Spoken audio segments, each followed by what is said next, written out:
Welcome aboard. Welcome to the podcast. It's time for Haack Talk with Jerry Haack.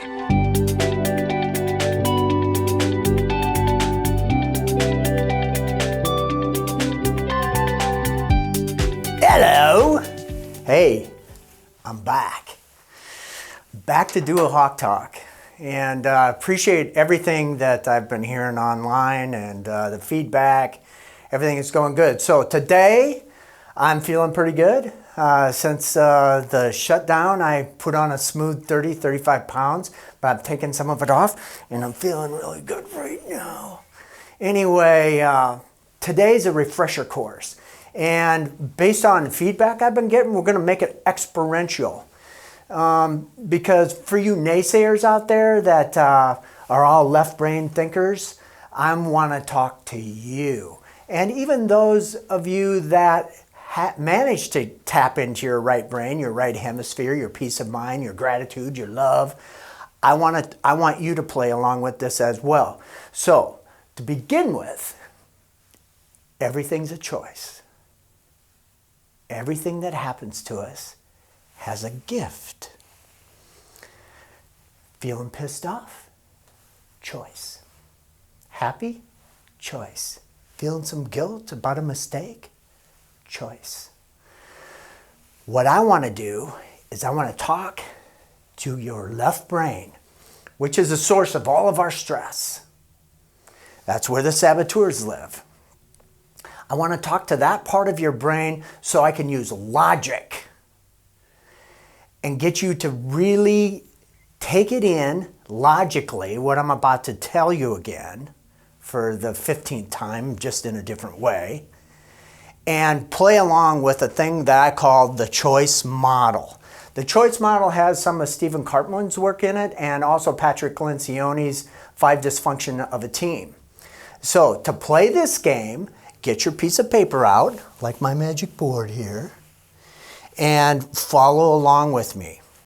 In time, I'll have all of this available online so that you can, play along with it. But in the meantime, I want you to write this stuff down, because when we learn through this experience experientially, it deepens the learning. So again, I'm talking to your left brain. So in that left hemisphere,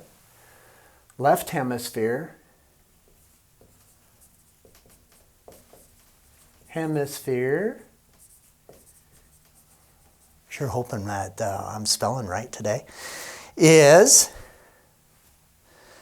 the judge, which some books call the judge the inner critic.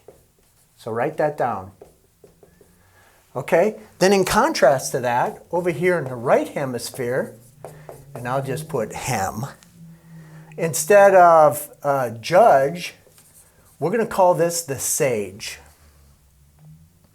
Now, the judge is the source, or has, as a negative emotion, fear attached to it. Where over here, the sage has love and gratitude.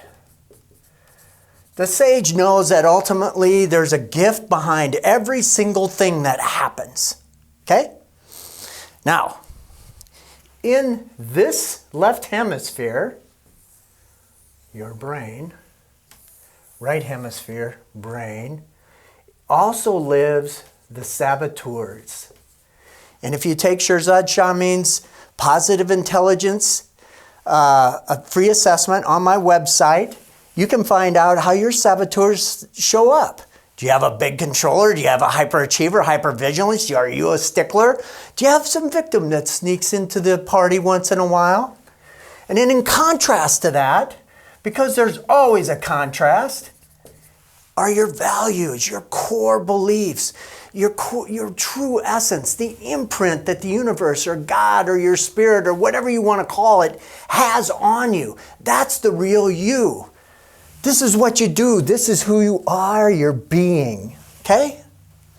Now, also attached to this, what's the focus? And this is the Karpman part that I talk about, is what I do not want to happen to me. Or whatever's going on right now, instead of focusing on a solution or the opportunity or what could we make out of this, what could we collaborate is, you're focused on what you do not want to have happen. And a lot of time that's a direct reflection on what some other experience that you had or somebody that you trust, what their belief is. So you're in prevent mode.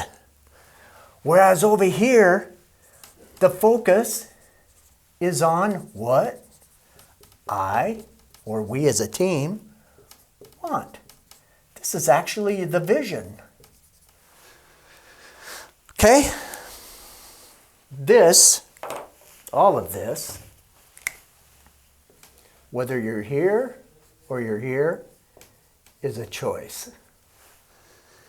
It's a friggin' choice.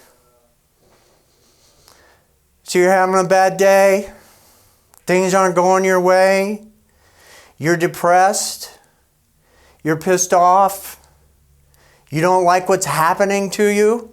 It's a choice to feel that way. In that space, blame is present. You want to make everybody wrong. But over here, when you're focused on what you want and a problem comes your way, you can look beyond it. You can look at the opportunity that's present.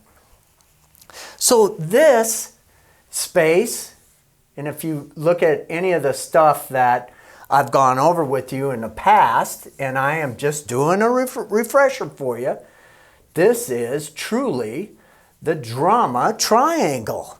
And over here, this is truly the purpose triangle. The purpose triangle is what our values, when we honor our values and we follow our vision of what we want to create, we are truly our own creator in that vision. We are going to manifest what we want.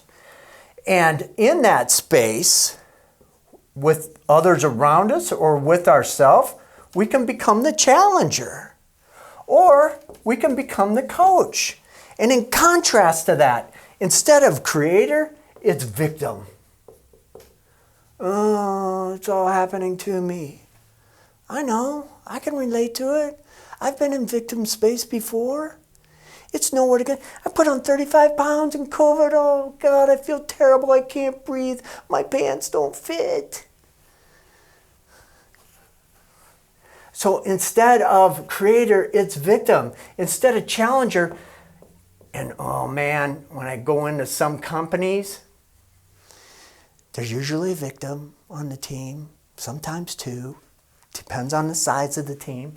There's always a persecutor. There's always somebody there doing the blaming. And then in this space right here, this is the weird part. This is the codependent part that you see in teams. There's a rescuer. There's somebody there trying to make sure that everybody's happy. It's sick. All of that, the focus is on what I do not want to have happen. And from that space creates anxiety and a reactive behavior. Whereas over here in this space, passion exudes. It comes out of your pores. You can see it in high-performing teams. They're ready to get into it with each other and collaborate and not worry about what somebody thinks. Synergy lives there.